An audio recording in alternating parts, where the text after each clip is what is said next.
महापुरुष बंदे महापुरुष थे चरणारविंदम, इन्हीं को तो महापुरुष का, प्रभु ही तो महापुरुष है। तो जो प्रभु में पूर्ण समर्पित हो जाता है उसे ही तो महापुरुष कहते हैं, उसे ही महात्मा कहते हैं। प्रभु की सहज कृपा अनंत से होता इन सबका निर्माण। अनंत कृपा करके प्रभु दुलार करके निर्माण करते हैं। किसका? मान और अपमान दोनों का।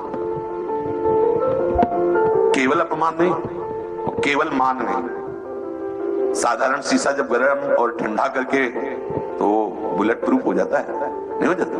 गर्म ठंडा हो तो प्रभु ऐसे मान अपमान से ऐसा उसको पक्का कर देते हैं कि संसार का कोई भी प्रवाह, कोई भी प्रहार, कोई भी स्थिति, कोई भी चेष्टा भक्त को विचलित न कर पाए। कैसी कैसी भक्तों के चरित्र में लीलाएं प्रभु ने की, अपने विचार करें तो कहां है?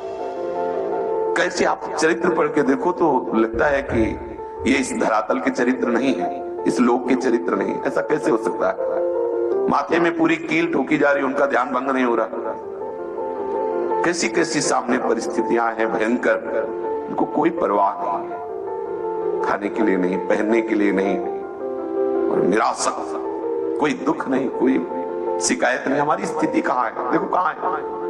इतने बड़े समर्थ स्वामी के ऐसे कच्चे सेवक, तो भाई वो बनाएंगे, पक्का बनाएंगे। अब आ गए हो हरि शरण में तो तैयार रहना, वो पक्का बना। तुम्हारा रोना चिल्लाना नहीं सुनेंगे इस विषय में। कभी अश्रद्धा मत कर लेना कि इतने दिन से प्रभु में लगे हैं, गुरुदेव में लगे हैं और वो हमसे उदासीन नहीं है, बहुत प्यार करते हैं। आपके अहम पर चोट करके प्रभु बिल्कुल आपको दैन्य कर देंगे और फिर स्वयं आकर के विराजमान हो जाएंगे। भाई जी महाराज कह रहे अब क्या, जब अहम का परिवर्तन हुआ तो अनुभव हो रहा है अहम का पूर्ण लय प्रभु के द्वारा होता है। बड़ी रसमयी बात है ये। अहम किसी साधन से नहीं नष्ट होता, विश्वास कर लीजिए। इसीलिए साधन का कार्य है हमारे अहम को परास्त हो जाना। साधन का फल है कि अब कुछ हमारे साधन से नहीं बनने वाला, ये बात है। परास्त हो जाना, करते करते हार गए, अब हो गए तो स्वयं प्रभु आकर विराजमान हो गए। अनुभव उपासक को होगा जब अहम का लय हो जाए तो देखेगा कि स्वयं प्रभु जीवन की बागडोर पकड़े हुए बैठे, सारी चेष्टाएं स्वयं हो रही। भाई जी महाराज कह रहे मैं और मेरे, इन दो का लय हो गया, परिवर्तन हो गया। मेरे का तात्पर्य होता ममता और मैं का तात्पर्य होता अहमता। संपूर्ण प्राणियों में भक्त की मैत्री दिखाई देगी आपको, मित्रता, सबसे प्रेम व्यवहार। कोई भी उसके सामने आए तो वो अपने प्रीतम के द्वारा भेजा हुआ या प्रीतम ही आए ऐसा मानकर व्यवहार करता है। जो समर्पित उपासक होता है तो उसके द्वारा बड़ा प्यार भरा व्यवहार होता है। सेवक जी ने भी कहा है कि हरिवंश नाम का प्रभाव तभी माना जाएगा जब आप हंस बोले बहुमान दे, मुस्कुराते हुए बात करें, प्यार भरी बात करें, किसी को क्लेश ना पहुंचावे, परुख वचन कबहू न कहाए। कभी कठोर वचन, कठोर व्यवहार उपासक के द्वारा नहीं होता, क्योंकि हृदय बहुत सरस हो जाता है। सबको प्रभु के द्वारा भेजा हुआ या प्रभु ही मान करके वो व्यवहार करता है। दोनों में बड़ी मधुर मैत्री का भाव दर्शाता है, पर वो ममता किसी से नहीं करता। ये खास बात है, ये समर्पित उपासक की वृत्ति में है। मैत्री का व्यवहार सब जीवन सो प्रीति, लेकिन रीति निवाहता होगा, उसकी ममता कहीं नहीं होगी। ये देख लो, ये कला प्रभु के द्वारा दी हुई होती है। सबसे प्रेम का व्यवहार, लेकिन कहीं भी प्रेम नहीं। यह आश्चर्य की बात है ना। सबसे मैत्री का व्यवहार पर कहीं भी ममता नहीं।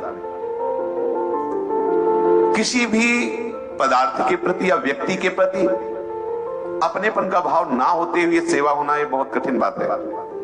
हम सेवा उसी की कर सकते जिसे अपनापन हो। ये मेरा रिश्तेदार, नातेदार, भैया, परिवार, कोई भी, किसी की भी हम सेवा तभी कर सकते हैं सम्यक रूप से जब मेरेपन का भाव होता है। अपनापन उनका होता है, तभी सेवा होती है। नहीं आप देखो, जिसे अपनापन का भाव नहीं, वो पास में तड़प रहा हो तो हम नहीं देखते, लेकिन ये बात सुनते हैं कि वो ये मेरा रिश्तेदार, ये मेरा संबंधी, बस मेरे। उपासक में ऐसा नहीं होता। उपासक में संपूर्ण चराचर जगत मेरा रिश्तेदार है, मेरा संबंधी, क्योंकि मेरे प्रभु का है ना। या तो मेरे प्रभु ही है या तो मेरे प्रभु का है, दो ही भाव रहते हैं। तो मेरे प्रभु का तो उदार चरिता नाम वसुधैव कुटुंबकम, जितना तुम अपने परिवार से प्यार करते हो संपूर्ण चराचर जगत से प्यार करता है।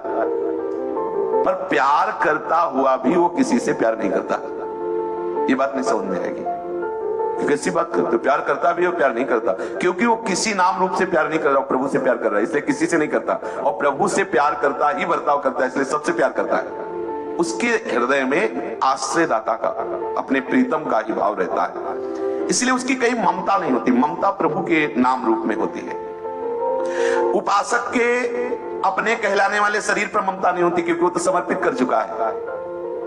देखते जाओ, थर्मामीटर लगाते जाओ, क्या समर्पित किया है, क्या करना है, कितना हुआ है, देख लो। बुखार उतरा कि नहीं उतरा, थर्मामीटर से देखते ना। तो ये है महापुरुषों के वचन, देखते जाओ क्या समर्पण हुआ है। उसका शरीर में कहीं भी अपनापन नहीं होता। कैसा नहीं होता अपनापन? जैसे आपके शरीर में पीड़ा होगी और हमें पता चले तो सहृदय होने के कारण, अच्छा आपको दर्द हो रहा है, औषधि लीजिए। अच्छा कहां दर्द हो रहा है? लेकिन वास्तविक मुझे तो दर्द नहीं हो रहा ना, पर हम दर्शाएंगे क्या कि आपको दर्द हो, मेरा दर्द है। ठीक ऐसे ही अपने शरीर से है, समझ रहे? अपने को दर्द नहीं शरीर में है, तो व्यवहार में वैसे जैसे आपको दर्द, आपका सर दर्द कर रहा है, अच्छा आप दवा ले लीजिए, आप ऐसा पूरा सौहार्द दिखा, ऐसे पूरा सौहार्द दिखा रहे हैं, लेकिन वास्तविक मुझे पता है मेरे सर दर्द नहीं हो रहा, आपको हो रहा है। ऐसे ही भक्त को पता है कि भगवत अर्पित शरीर है, इसमें जो भी पीड़ा दर्द है, जो भी परिस्थिति है, जो वो भगवत विधान से आई हुई है। इसलिए जैसे दर्द आया है तो उनके विधान से औषधि आ गई, तो उसके उनके विधान से पा लेते। पर वो इस बात से दुखी नहीं है कि हमारा सर दर्द क्यों कर रहा है, हमारा नहीं दर्द कर रहा है, प्रभु को अर्पित। ये बड़ा सूक्ष्म विषय है। अपने शरीर में बिल्कुल ममता नहीं होती, ममता नहीं। जब ममता नहीं होती तो हम कपड़ा क्यों पहने? तो ये भी तो राग है कि क्यों पहने? नहीं पहनेंगे, आपका इसलिए नहीं पहनोगे ना। बहुत ही सूक्ष्म विषय समझना है। हम दवा नहीं खाते, हम नहीं दवा खाएंगे, हम दवा नहीं खाएंगे, शब्द क्या बता रहा है? जब प्रभु को नहीं खवानी होगी, चाहोगे भी तो नहीं आएगी दवा। आई है तो प्रभु का शरीर है, उन्होंने भेजा है, पा लीजिए चुपचाप। आपको केवल स्वीकृति करनी है, समर्पित तो प्रभु को है, वो विधान वो कर रहे हैं, तुम काहे परेशान हो रहे हो? हाँ या ना आपका विषय नहीं रह गया है, उनका विषय, उनको समर्पित हो चुका है। यही हम चूक करते हैं, समर्पित पे हम अधिकार कर लेते हैं, तो जानते हो अपराध लगता है। मंदिर में खेती लगा दो 10 बीघा और आप उसकी अन्न का स्वयं प्रयोग करने लगो तो आप नरकगामी होंगे, क्योंकि प्रभु को अर्पित की हुई वस्तु का उपभोग प्रसाद रूप से तो आप प्रसाद कर सकते हो, वस्तु का नहीं, अमनिया को नहीं। तो अब ये शरीर प्रभु को अर्पित है, अब इसके भोक्ता आप नहीं बचेंगे, भोक्ता प्रभु है। शरीर के संपूर्ण सुख दुख का विधान मेरे प्रभु के द्वारा हो रहा है, आपका शरीर नहीं बचा है, आप इसके भोक्ता नहीं, आप इसके स्वामी नहीं हो। शरीर के स्वामी प्रभु है, उनको समर्पित कर दिया गया है। किसी भी प्राणी पदार्थ में उसकी ममता नहीं होती, अगर है भी तो समर्पण की वृत्ति होने के कारण प्रभु हटा देते हैं, प्रभु हटा देते हैं, ममता हटा देते हैं, नहीं रहती, नहीं रहता। आपको प्यार कर रहे हैं, आपको बहुत प्रियता दिखाई दे रही है, लेकिन है नहीं, तो क्या विश्वास पे संत महात्माओं का सामने से, क्योंकि उनकी प्रीता नहीं, क्योंकि असली प्यार आपको करते हैं, नकली नहीं। समझ रहे? आपके शरीर से वो प्यार नहीं करते, आपसे प्यार करते हैं, क्योंकि वो आपको समर्पित है तो आपसे प्यार करते हैं, और आपके सिवा आप है ही नहीं, आप ही है। बस यही है बात।